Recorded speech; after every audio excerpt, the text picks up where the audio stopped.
always watching, even when you do not request that they do so. Let's meet and greet our guest, Dr. Mrs. Julie Onovwiona, educator, relationship and parenting coach.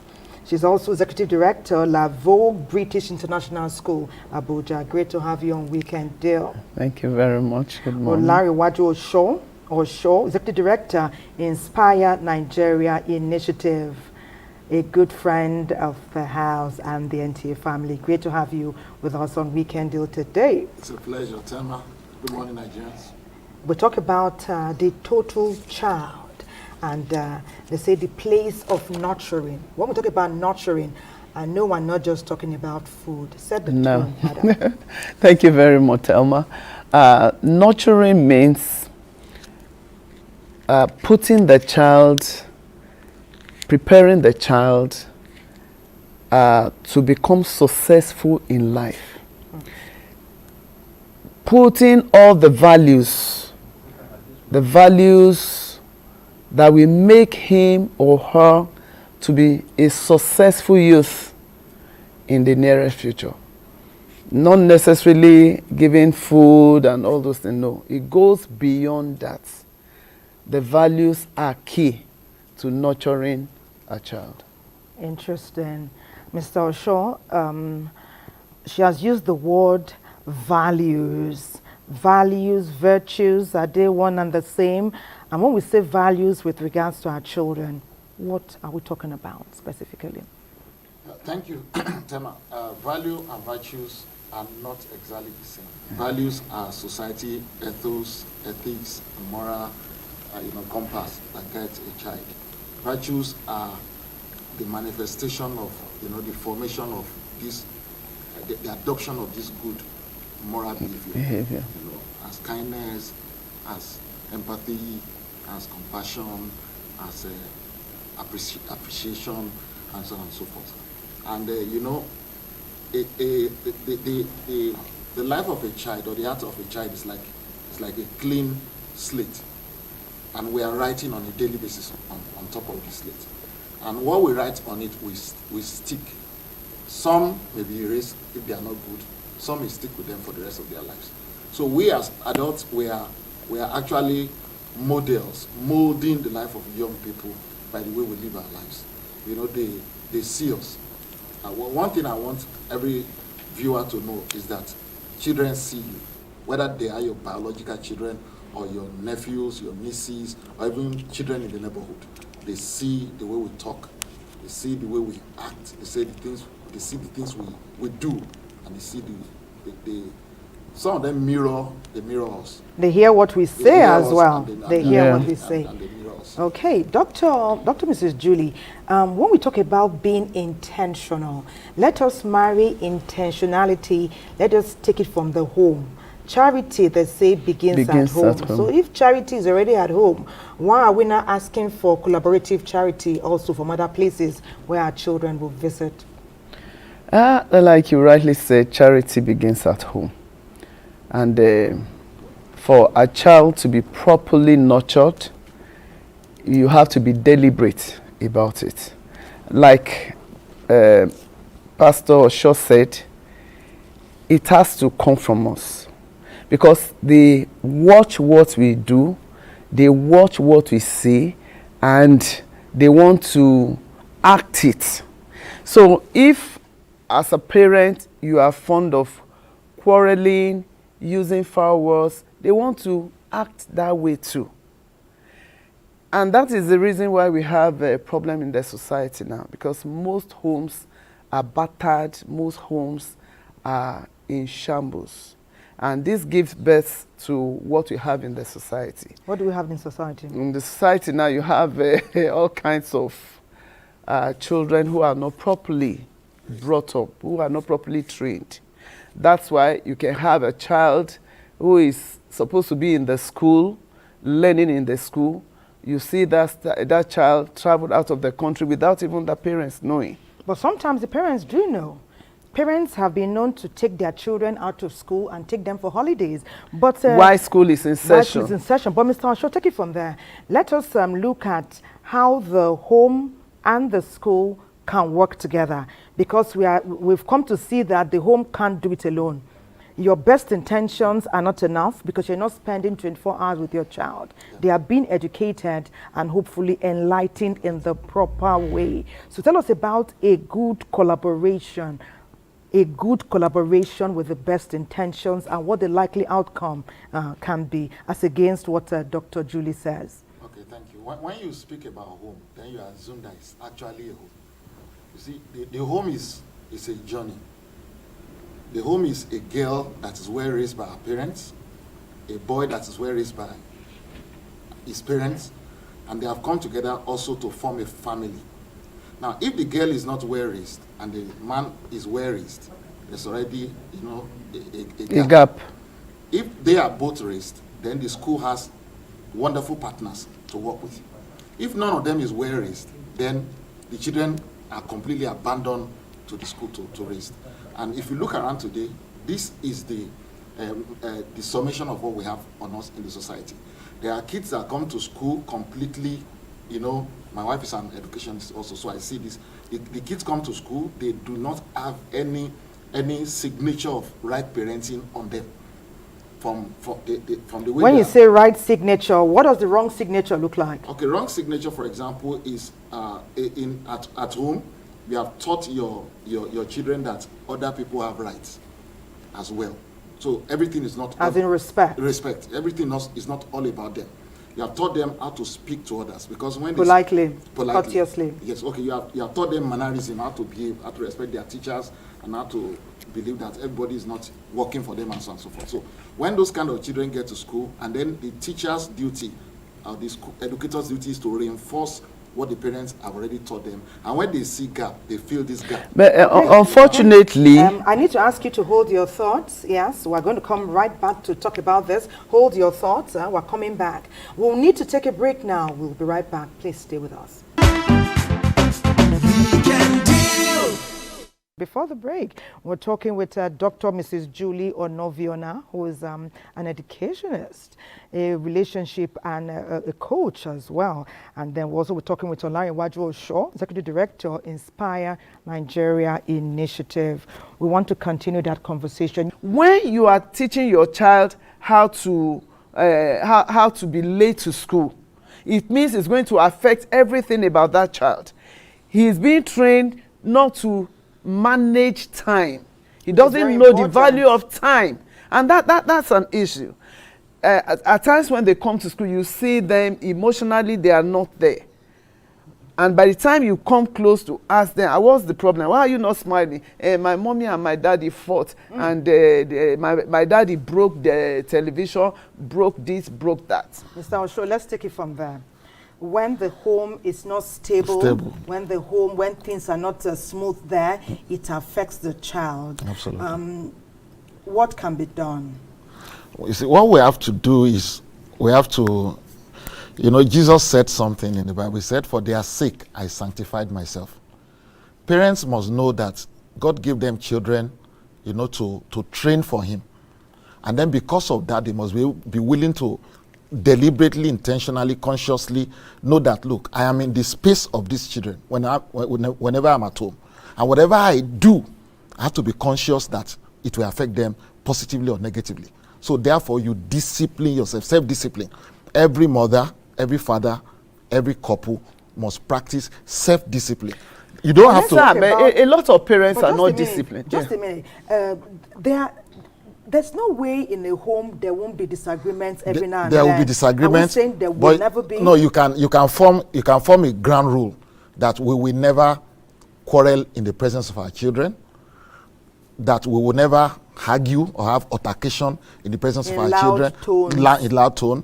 You can deliberately, agree that, look, whenever anybody does anything for anybody in this house, we are going to say thank you. And we're going to use those common courtesy. And then we're going to use those 5 magical words in our house, starting from home. Okay. Then through that, it now cascades to the school. And then the school also built on it and bring it back to you. So on a daily basis, we are adding value.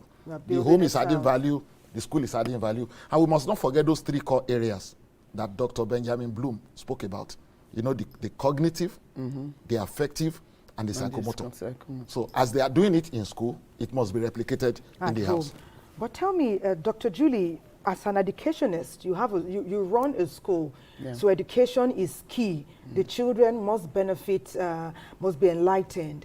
And then, because you are dealing with children at different ages, you must relate to their parents as well. When you see things that you think is not in the best interest of the child, how do you bring the parents on board and work together in a manner that will be in the best interest of the child? Well, we've been doing that. But how successful has it been? Yes, very, very successful. When we observe a thing, we call the attention of the parents.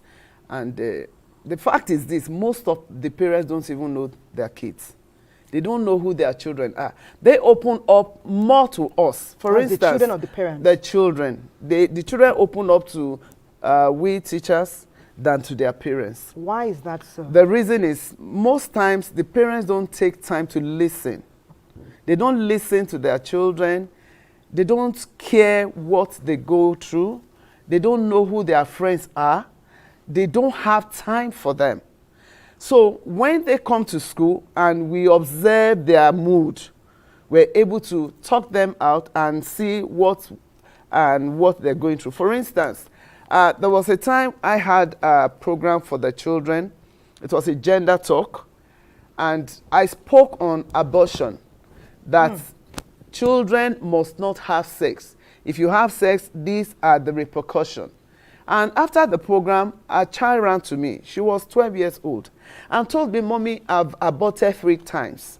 How old was that child? 12. She was 12 years. And I said, "Do you understand what I just told you?" He said, "Yes."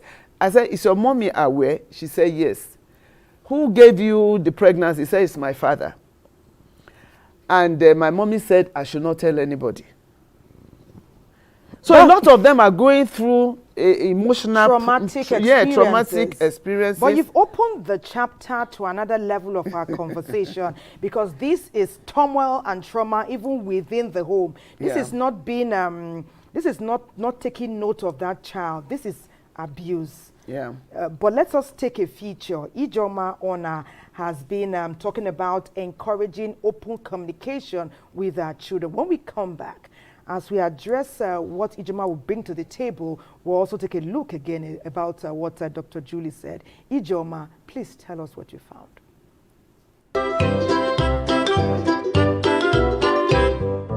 Good communication between parents and children is important for developing a long-lasting positive relationship and nurturing a total child. Communication is very vital, especially in the times in which we find ourselves. A lot of things are happening among our children. Our children are exposed to way too many things than we were exposed as children. There is a deluge of information that our children are being besieged by, and it is important that we understand how these things are happening, the things that they are exposed to, and how they are able to interpret these things, how these things influence them, and how they use these things. And the only way to get into their thinking patterns and their interpretative patterns is by conversation. And that is missing in many homes. When communication is open and effective, children feel respected and understood by their parents, which is a great lift for their self-esteem. Parents believe that because they are children, they don't have a right of opinion, they don't understand a lot of things. They tell them how to think, they tell them how to interpret, how to understand. And then when you do that a lot to children, they shut down. They believe that you know everything and you don't give them fair hearing. So whenever they see you in their space, they hold back. And then the things that they are unable to say because you're the one there, they say to other people who give them better opportunities to speak. This is something that causes that permanent gap, dirt in interactions between children and their parents. However, very often, there are factors that create gap in communication between parents and their children, one of which has been identified by experts as lack of spending quality time with children. So you see, time, it is the biggest barrier. Any parent who is able to create time is able to handle a lot more other things. Lack of trust between parents and children is a huge barrier. To work on trust with your children, you need to zero out judgment. If you're a judgmental parent, like many parents are, like our parents were, you see that gap, it will be difficult to bridge. It is noted that when communication lines are open and conversational with children early in life, they find it difficult to keep secrets from their parents. So, how then should parents encourage and sustain healthy communication with their children? One of the greatest magics that any parent can do to get a conversation going with their child is to gain their trust. How do you gain their trust? You allow them to say their mind as it is, without dressing it up, without trying to impress you. And when they do say their minds, never ever judge. Listen. Even if you feel that they have done something wrong, you don't shut them down, you don't judge them. Get them into a conversation over what they have done or said, or left undone or left unsaid. Active listening, empathy, and creating a safe and non-judgmental space in dialogue between parents and children are essential tools and strategies to nurturing a total child.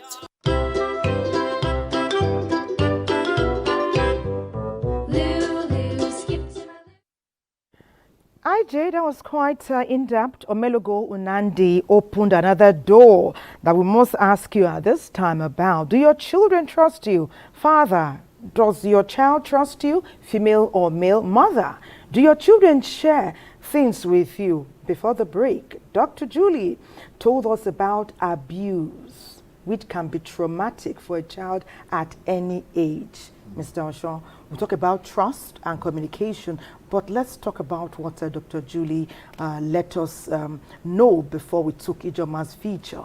She talked about a 12-year-old child having experienced 3 abortions, and her father is said to be responsible for the pregnancies. And perhaps was the mother involved in the mother was process? aware. Yeah, I wouldn't know, but okay. I asked her, was your mother aware? She said yes, that the mother said she should not tell anybody so that the church will not hear of it and remove the husband from being a pastor. Mr. Osho. Thank you very much. You see, we have a Child Rights Act actually that speaks to this issue we are talking about.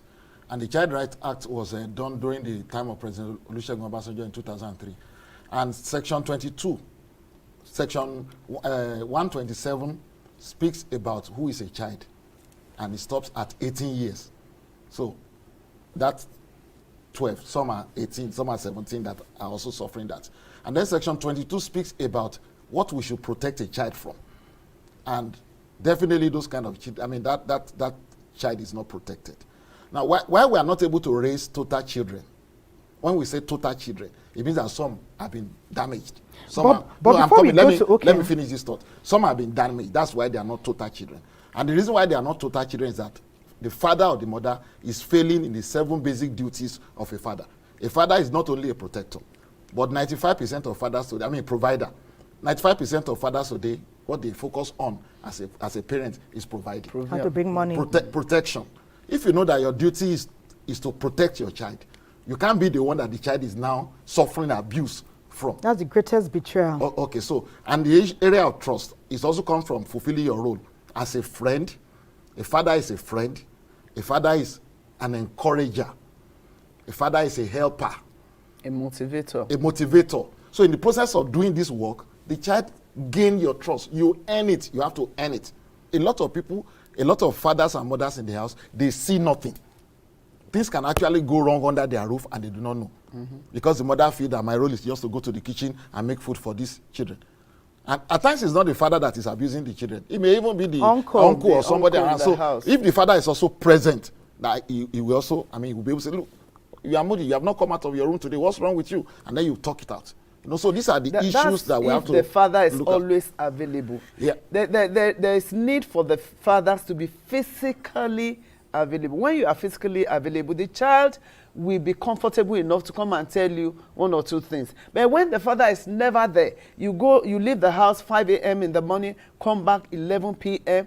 every day, Monday to Sunday. That's working very hard. Okay, but now let's talk to the children. Yeah. We want our children, male and female, to be able to talk to adults around them, whether they are biological parents or not. This is a very horrific case where the person who you are meant to put all your trust in betrays you in the worst way. But perhaps it happens, and we do hear it happens in more incidences than we can even imagine. What should the young child do? Because had you not had that open talk in school, that girl may not have spoken up as early on as she did, which is even late. So when should our girls, our boys, when should they speak? What are those things that are not okay that they should speak up about? And when mother and father fail in terms of being present, either physically or psychologically, what should the children do? Well, like I said earlier on, communication is key. And while we can only have access to these children while they are in school. And so I will encourage the children to speak out to their teachers. Anything you're going through, whether good or bad, speak out to your teachers. The teachers are in the best position to know how to go about it.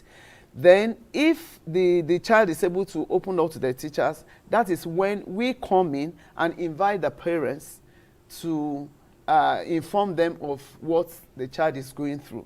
So until the child speaks to the teacher, we may not know.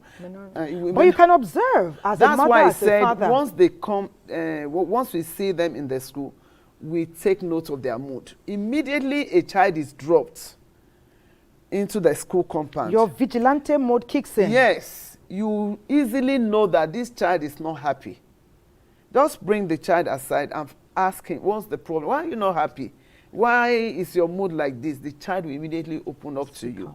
And so I want to plead with parents. They should have a listening ear. They don't give listening ears to their children. And that's why they bottle up whatever pains they're going through. And some parents, some mothers, find it difficult to talk to their girl child about sex education. Our girl child should be able to know what her sex life is all about, even from age 2. There are songs for those parts. You ask the child to touch this, touch this. Teach them early on. Okay, but we'll continue our conversation. NTA Abuja has been examining another critical area in building the total child, which is teaching them to set healthy boundaries. Please share. As children mature and social interactions get more complex, they need to comply with set boundaries and expectations, but this takes practice, which eventually result in consistency, discipline, and security. If you are a teacher in a class and you tell a student, I know you will disturb me, that child will keep on disturbing you. But if you change it and you tell that child, I am putting up a responsibility on you to stop anybody from disturbing me, and I'm sure you can do this effectively, you will see that that child will be the one saving you from disturbance. When we say clear boundaries for children, this is your bedtime, this is the time to brush your teeth, this is the time to study your book, that thing helps them into adulthood. One of the things that has been said to be one of the most important value for any child to inculcate is consistency, the ability to keep on doing that thing for a long time. So my child, by after 8, no one has access to their phone again. We lock our phones here. By social time, all of us will study a book. And one very important thing is don't tell the children to do, you yourself do it yourself. If you do it with them, it makes them more interested in that thing. You as the father, if you lock the children's phone and you are still chatting on your own phone, the children see the hypocrisy in what you are doing, and they themselves will just see it as this person is punishing us. You must sacrifice. It's difficult. You must sacrifice yourself to supervise it. So if you set boundaries for children, they already know that they won't have their ways all the time. And they are already accustomed to patience. They have self-control. When there's frustration at their face, they don't lose themselves and regret their actions later. In terms of safety, like in our house when we're growing up, all of us must be at home by 7. So that kind of child is not used to coming home by 12. So the danger in coming home very late, you've expunged it from that child's life. So being able to set boundaries for children helps to mentor those children, helps to coach them, and helps them to get better. But a house that you live without laws, without boundaries, without expectations, the children will live on the run of the mill. They will just live anything that comes. So you will also reap any result that comes. So actually setting boundaries and also setting expectation is actually having plan for the children. And science has validated that the prefrontal cortex, a part of the brain responsible for thinking and judgment, does not go into maturity until mid-20s. So children below their mid-20s are expected to make fundamental mistakes. That is why children below 25 cannot be left alone, because whether they like it or not, their brain simply has not gone into maturity. Leaving your children is not parenting. It's like leaving them to failure, leaving them to self-destruction. And the fourth leading cause of death amongst people within the age of 12 to 16 is actually suicide. So that means you've also kept your child safe from that kind of thing. So it's like you are molding your children for a good future.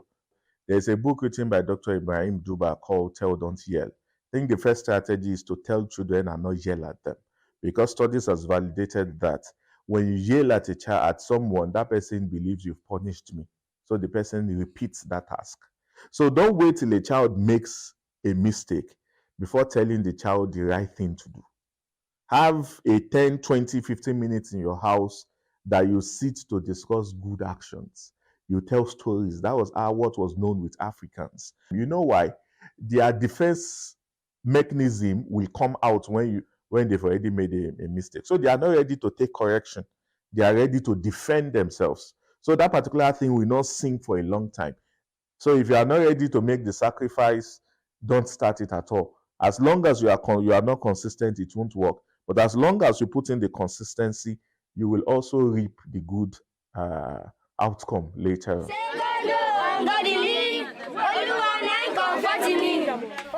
Our program Weekend Deal is interactive. Continue to send in your messages, real life experiences, ask your questions. Our experts and their parents themselves, they are here. They will do their best to prefer answers and solutions. Dr. Julie, you were saying it's not as easy as that. But when you decide to have a child, are you not already, without writing the word somewhere, making a commitment to yourself and society and the world that I will do my best every time?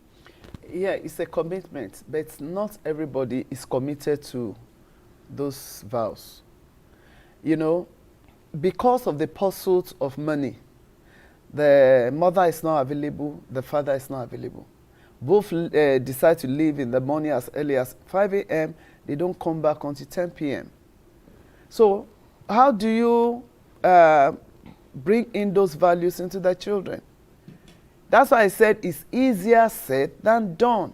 But it can be done. It can be done if we are determined, if we are deliberate about it. I remembered in those days while I was grooming my children, I went everywhere with them. Even when they were young? Even when they were young. Even when it was not convenient? Even when it was not convenient. It's all about being an organized mother.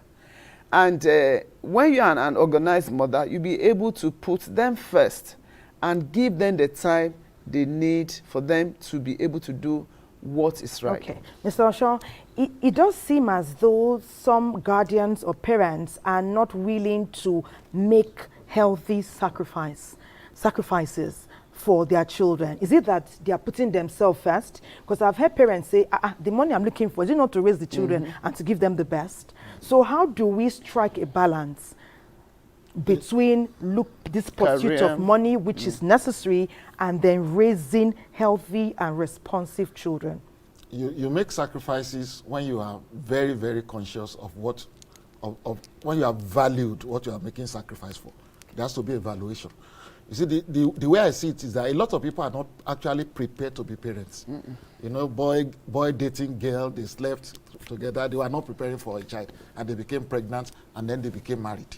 And then it happened. You know, in management, they say there are 5 P's: proper planning, prevent poor performance.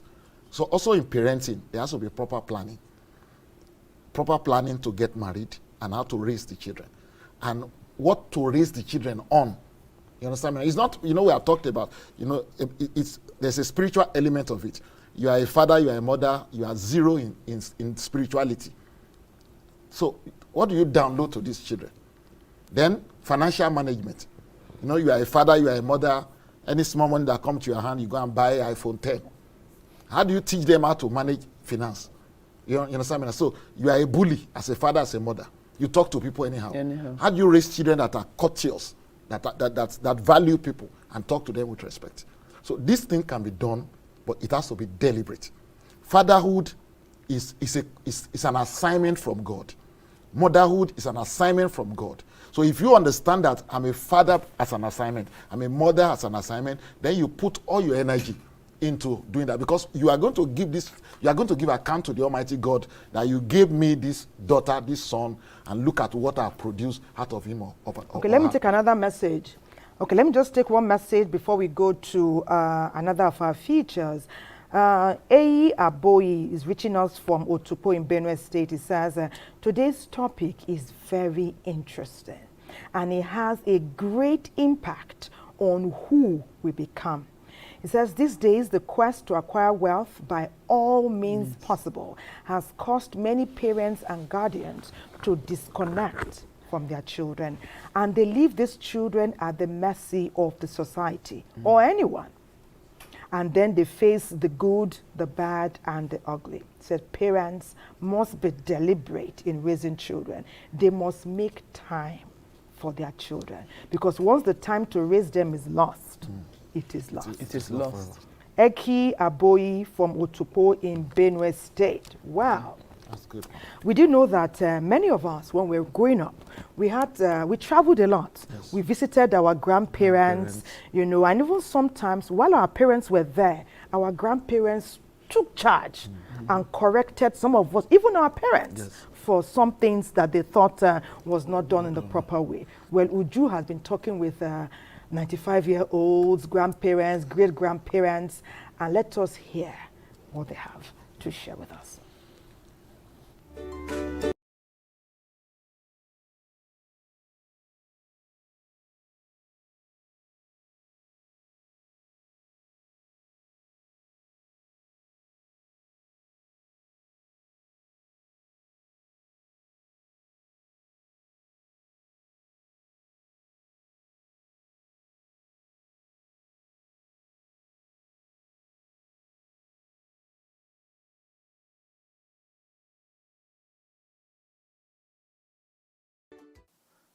I don't leave him or her free.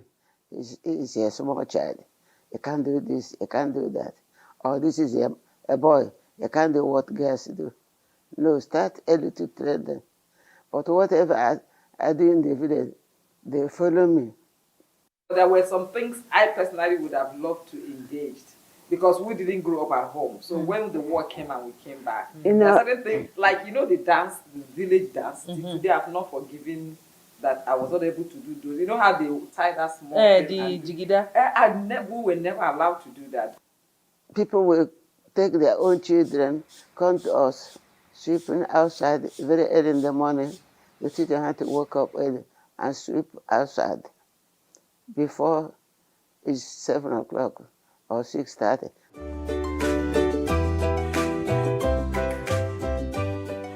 You, the mother or father of a child, has gotten up in the morning, you are doing something. I enter your house, I say, where is your daughter or your son? You say he's sleeping. You are killing that child. Why is he sleeping? Why am I awake? Why am I working? For what?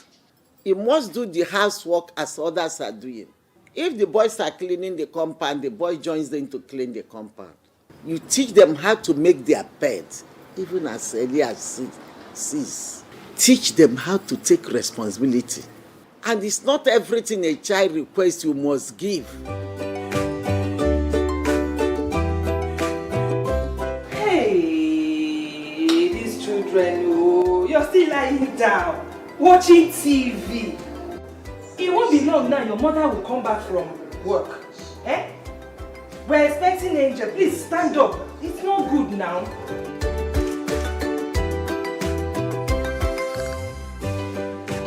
Angel is good. Where is she, by the way? I just called the school. They said she's on her way back. Thank you. Oh, wow! Angel! I was just asking after you. Are you back? I just like to say, Auntie, I wanted to show you about this graduation, what you think about the fashion sense. Oh, my baby. Wow. Yes, so I told some of my friends and they were like, it's not fine. And I said, if I tell Auntie Uju, she will say it's fine. So I came to show you pictures. Yeah. Can I be part of what is making two of you happy like this? Oh, Angel. No, that's your mommy.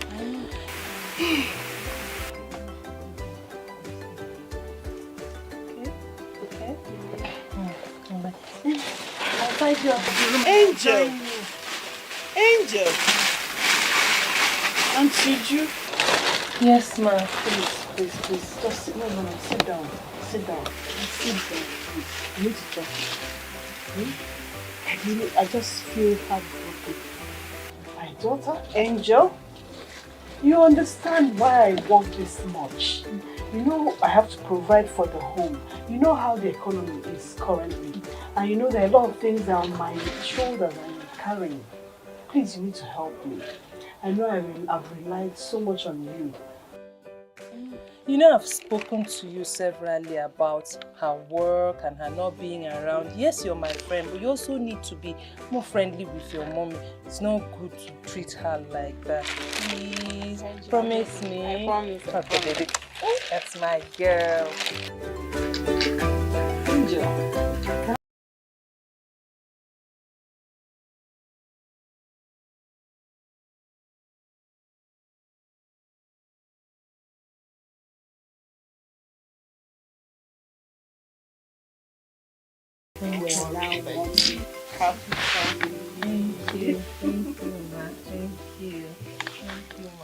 Thank you, ma. Thank you. Thank you.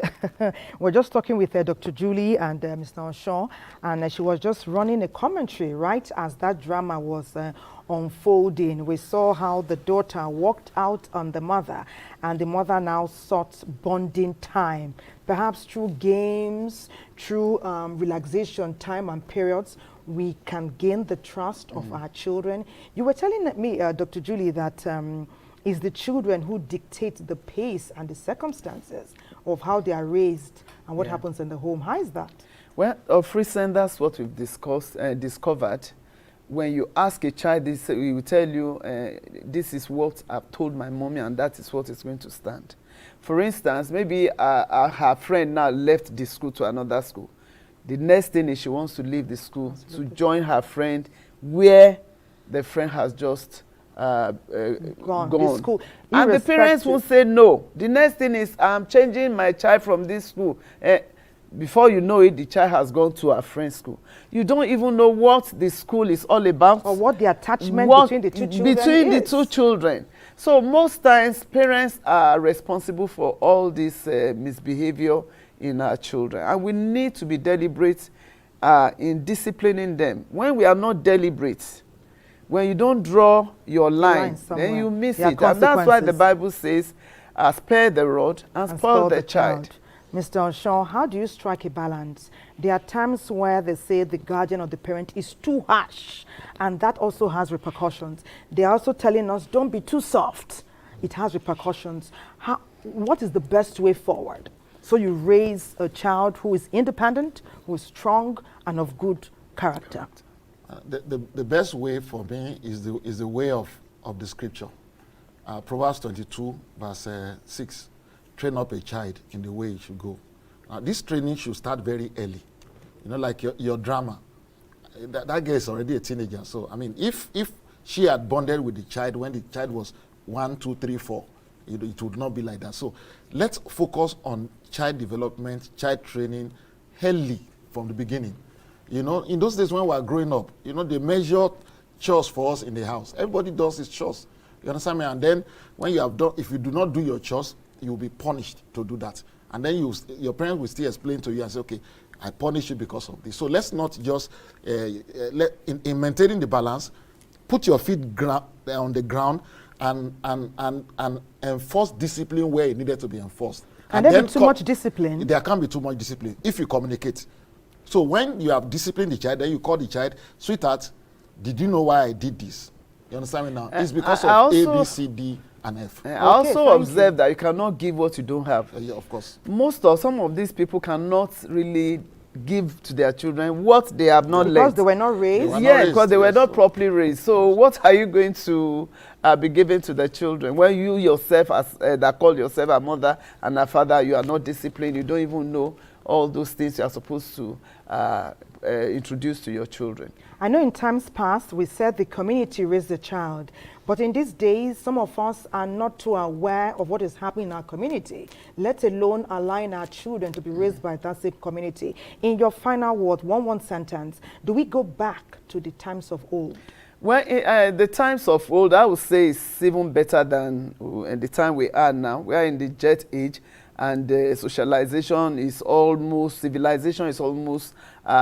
taking over everything in a negative way. So we should be able to live in a communal setup whereby your neighbors are your best friend, they are your pals, they can talk to your children, they can correct your children. But these days it's not like that. Okay. Everybody is just on his or her own, which is not in our best the interest. Yes. Mr. Osho, wrap up. I'm wrapping up by appealing to every young man who is yet to be married, who is yet to be a father, every young girl who is yet to be married, who is yet to be a mother. Train yourself to, consciously that one day you are going to become a father and a mother. Train yourself now.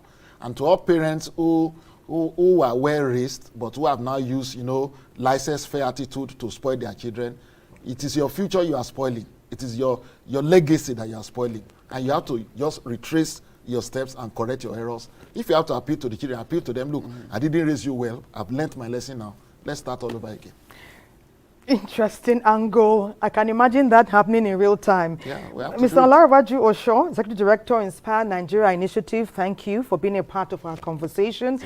Dr. Mrs. Julie Onovwiona, Educator, Relationship and Parenting Coach, Executive Director, La Vogue British National School, Abuja. Keep talking to our parents and guardians for those who will still find time to listen. Thank you for being a part of our program today. Thank you very much. You are watching Weekend Deal. A break beckons. Keep your messages coming in. We'll be right back. Don't go away. Weekend Deal. We thank you very much for paying keen attention to our program all through when we started and up till now. It's always great to have you watching and learning together. Tomorrow is another day. But before we go, let's have this to ponder on.